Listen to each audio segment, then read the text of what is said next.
Hathras case में अब भी कई सवाल हैं जिनके जवाब मिलने बाकी हैं। इस केस में 4 आरोपी जेल में हैं। केस की जांच एसआईटी और सीबीआई कर रही है, मगर आधी रात को चिता जलाने का ऑर्डर आखिर किसने दिया था, ये कोई नहीं बता रहा। हमारी टीम ने अब उन लोगों का बयान रिकॉर्ड किया है जिसे सुनने के बाद इस मामले का जो पूरा सच है वो सामने आ जाएगा। जो सबूत हमारे हाथ लगे हैं वो आपको हैरान कर देंगे। आधी रात चिता जलाने वाला कौन है? क्या हाथरस के डीएम के आदेश पर हुआ था? हाथरस कांड के कितने विलेन?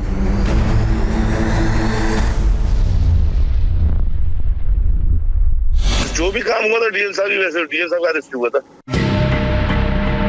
ये वही हाथरस के डीएम प्रवीण कुमार हैं जिनको आपने पीड़ित परिवार को धमकाते हुए देखा होगा। तो मीडिया वाले मैं आपको बता दूं, आज अभी आधे चले गए, कल सुबह तक आधे और निकल जाएंगे, 2-4 बजेंगे कल शाम तो हम ही आपके साथ खड़े हैं। अब आपकी इच्छा, आपको बार बार बयान बदलना नहीं बदलना है। मीडिया से बचते हुए देखा होगा। उस रात जब इंसाफ की चिता जलाई गई थी तब भी डीएम वहीं मौजूद थे। तो सवाल है, उस रात डीएम ने क्या आदेश दिया था?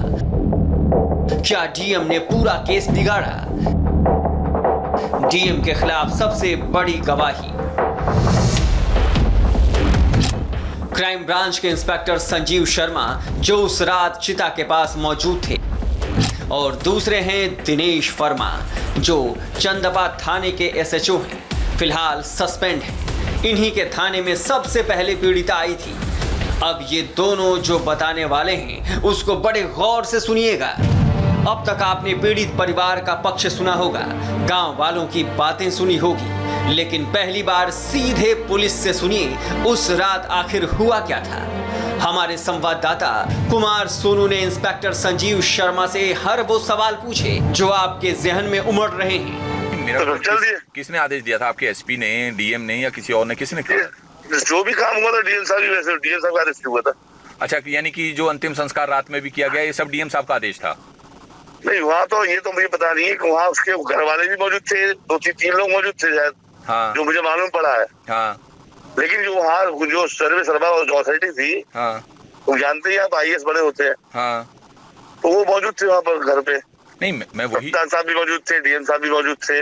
नहीं मैं वही पूछ रहा हूँ क्योंकि देखिए आप तो पुलिस विभाग से हैं, तो मेरा मतलब ये है कि जो क्रिमिनेशन का आदेश हुआ रात में वो डीएम साहब का था या आपके कप्तान साहब का था? वहाँ तो ये सब ये था कि चलो चलो चलो चलो चलो जल्दी वहाँ से।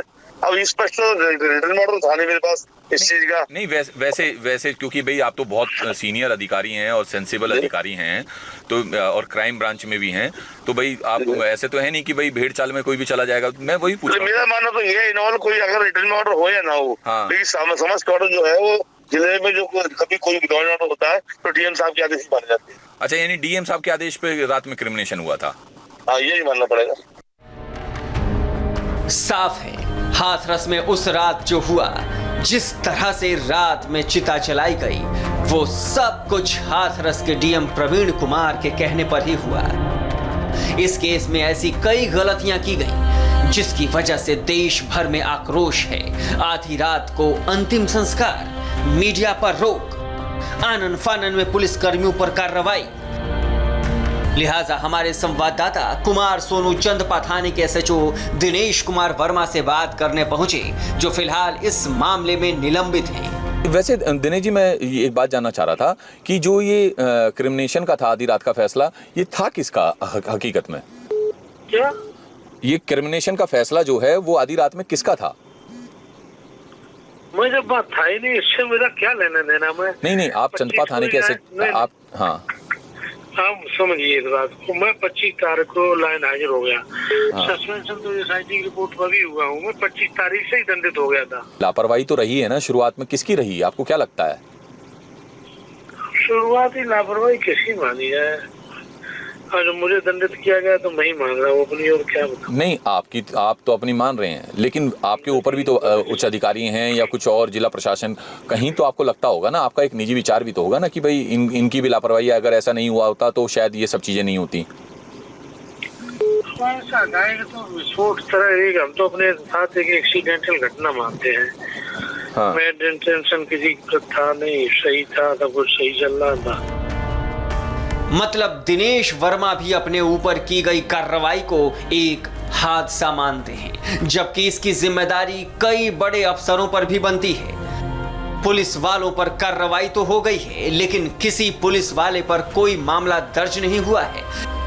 जब हाथरस में इंसाफ की बात की जाती है तो इसका मतलब सिर्फ आरोपियों को सजा दिलाने से नहीं है, बल्कि इस केस में हर उस शख्स, हर उस अधिकारी पर कार्रवाई होनी चाहिए जिनकी वजह से एक बेटी का अंतिम संस्कार तक नहीं हो सका, जिनकी वजह से एक परिवार टूटकर बिखर गया, जिनकी वजह से परिवार आज भी दहशत में जी रहा है।